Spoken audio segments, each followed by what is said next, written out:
मला जर तुम्ही विचाराल की महाराष्ट्रातला तुझा आवडता असा नेता कोण आहे, कोणतं व्यक्तिमत्व आहे, तर मी सांगेन राज ठाकरे.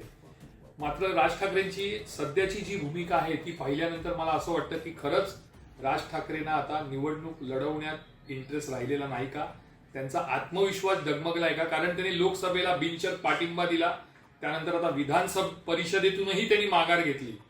त्यामुळे प्रश्न असा झालाय की राज ठाकरेंना खरंच आता निवडणुका लढवायच्या नाहीत का, कारण 2014 2019 मध्ये पालिका असू दे, लोकसभा असू दे, विधानसभा असू दे, त्याच्यात कुठेही त्यांना यश आलं नाही, कुठेही त्यांना भरभरून मतं मिळाली नाही. त्यांच्या सभेला गर्दी होते पण त्यांना मतदान होत नाही. त्यामुळे कदाचित त्यांनी हा निर्णय घेतलाय. पण आता लोकसभेपाठोपाठ विधान परिषदेतही माघार घेणं, यामुळे खरंच त्यांचा आत्मविश्वास डगमगलाय की भाजपचे जे उपमुख्यमंत्री आहेत आपल्या महाराष्ट्राचे, देवेंद्र फडणवीस यांच्या मैत्रीला जागून ते स्वतः बाहेर राहत आहेत आणि महायुतीला पाठिंबा देत आहेत.